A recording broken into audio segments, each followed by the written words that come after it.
Libra, welcome to your October 2023 General Tarot reading. It's Raina here. Happy birthday! Happy birthday. As I record this in September, we are officially in Libra season, so there you go.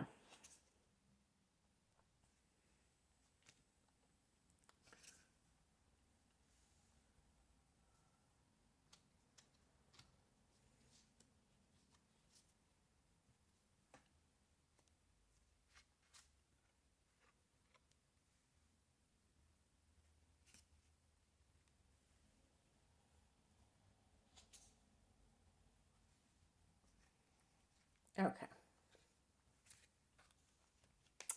So, protecting yourself in relationships.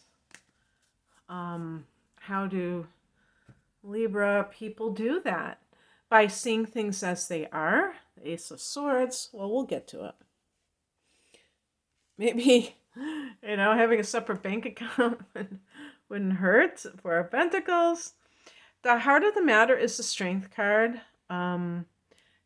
Interestingly, half woman, half lioness.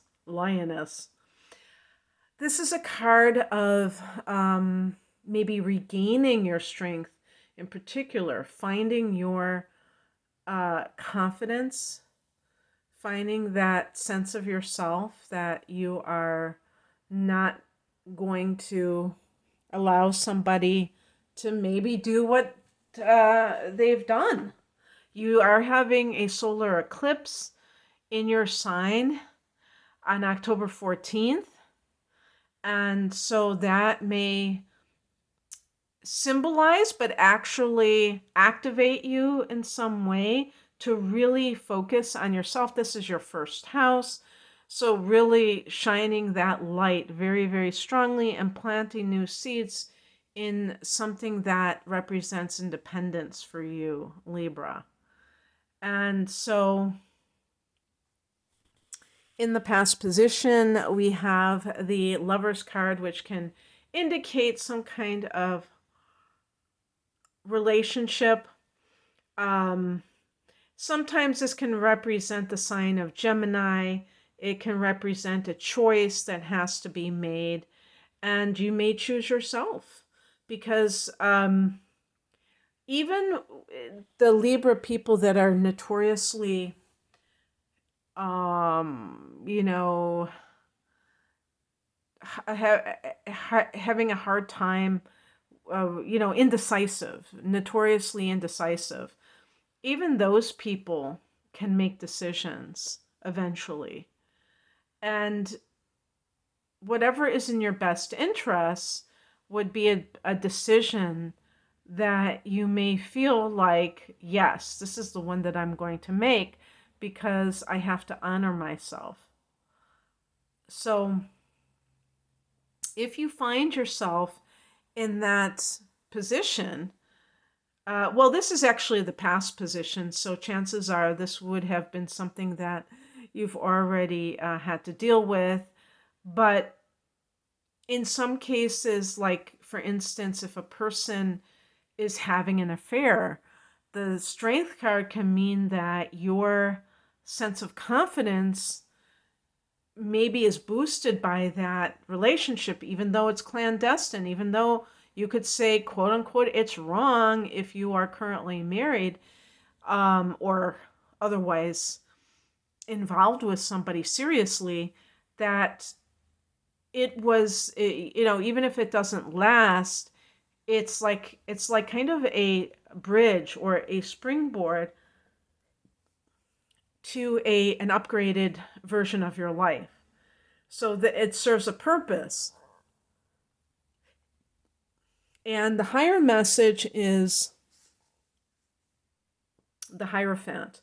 This is a card of marriage, actually, or kind of the traditional way, conforming to tradition, and it has a religious connotation, and maybe that's one reason why it does, because marriage is promoted with organized religion. But in a this is a card that I read as a spiritual message. So what I would actually do is combine those two and say, what is a spiritual marriage? Is a person involved because of their own um, love for someone, or are they kind of fulfilling some kind of social role or role in the family, role in the cultural role? And if that's the case, how does that serve you as an individual? Because, um, yes, we are connected to others, but there's a reason why we have our own soul. We have our own path. We have our own goals. And sometimes they clash very much so with other people's, and we have to be able to um, accept that and not try to not freak out about that and be like, oh, well, I'm going to, you know, let go of what I want for somebody else or for this group, for my family, to make my family feel comfortable, because my family would be completely, you know, what's that word, like scandalized if I told them I was getting a divorce, or my church. And when you examine more deeply, you may see that you are outgrowing certain things, and that you don't have to um, justify your choices to anyone. You have the right to, you know, be who you choose to be. And sometimes, especially like during a spiritual awakening, or even if it's not traditionally a spiritual awakening, although I would say that the Hierophant could represent that. But even if it was something like someone is the first one in their family to go to college, and they leave their immediate community, and maybe they live, like, let's say they live in a small town and they go to some big city, it's like they just surround themselves with people who are so different, and it really resonates with them, and they can never see going back to that environment again where they felt very stifled, and it didn't feel like it was stimulating enough or really representative of what they were personally about. For other people, it can be a lot more in alignment with them to live in a small town or a rural area. So certainly it's not putting down those areas, because they can have a lot of benefits too. But it's just the kind of the divergence from what everybody around you may be doing, and feeling that fear of maybe going off and being different. What crosses you is the Four of Pentacles, and this is a card. I mean, if you read it literally, it can be that you're afraid of something financial. Maybe you're being overly cautious with money. If this is connected with work matters, there may be, like, I always associate the Hierophant with a corporate type of job, or any kind of job where you have to conform to someone else's expectations in a really pronounced way. So that corporate culture where, it's almost like you have to be, wear a certain, have a certain look, have certain mannerisms. And that can really play tricks with a person's mind at a certain point if they feel this sense of wanting to be their own person, because it's almost like you feel like you can't be um, your own person. So that sometimes people have to leave that environment because it becomes intolerable when they're undergoing a spiritual awakening. The values that are represented are so so much the antithesis of what you might personally believe now if you've shifted your views or just allowed yourself, just gave yourself permission to believe, though, to express yourself like that. What's coming in is the Ace of Swords.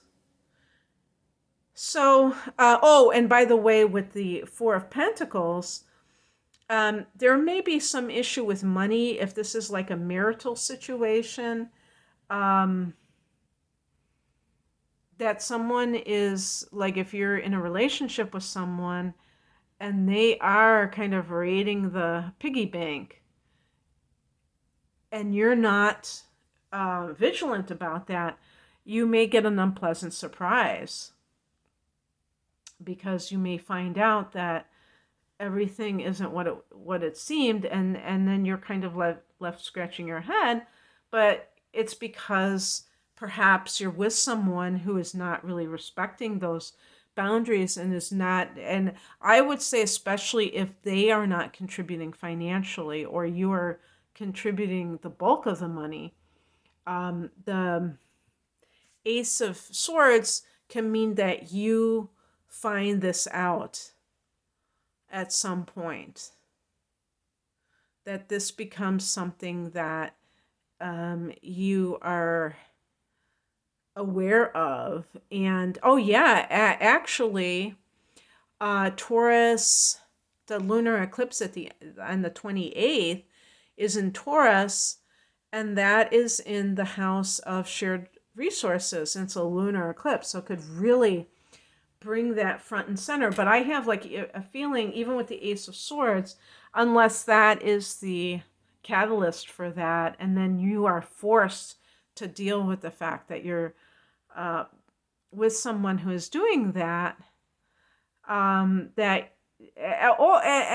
the way, the Lover's card could be that this is not you, but the person that you're with, if they are cheating. I have a feeling, though, because the Ace of Swords is below that Lover's card, that you know the truth. It's just a matter of admitting it to yourself.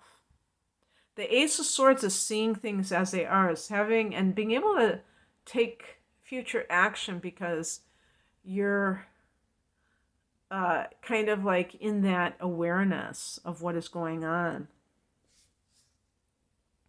The outcome is the Seven of Wands.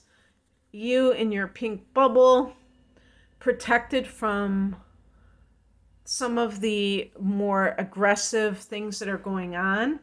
And that could be through meditation or visualization that you're doing this. But also, as a Libra, this is, I would say, going along with the Strength card, really standing your ground and believing that you're entitled, deserving of being treated well and not being lied to or exploited. So whether this is in your professional life or in your personal life, the Seven of Wands is you taking action. And I feel like with that solar eclipse, it really emphasizes your strength as an individual. And maybe for some of you, you have been codependent and you've given away your power because you are so, that's what codependency is. It's like putting all your energy in somebody else's life instead of like focusing on your own. So this is about you taking your power back. So that's what I have for you, Libra. I hope that this resonated. If you would like a private reading, I'm promoting my double astrological readings called Deep Dive Readings because they, are pretty comprehensive.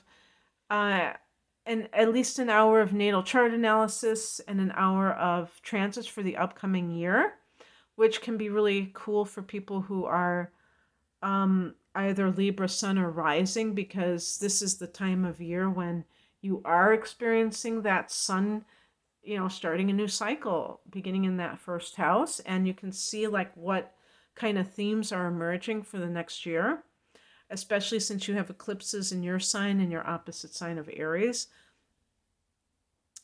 and also, but also the natal chart analysis, which to me is in a lot of ways more important because it's your cosmic blueprint for this lifetime. And it really, to me, that it doesn't change. Now, some people could argue that it does. They can progress charts and things like that. But I mean, just the basic natal chart, like a snapshot of all of these things, from the moment that you were born, what have you dealt with? What kind of patterns do you have? What potential do you have? So that's called a deep dive reading. And then with the tarot, like if you like the tarot as well, I have like the whole enchilada, which includes those two astrological readings plus a full length tarot reading. And then I have, love readings and career readings, stuff like that. You can find out more information at the link below. I'm at rainandmoonastrology.com. Thanks for watching. Bye.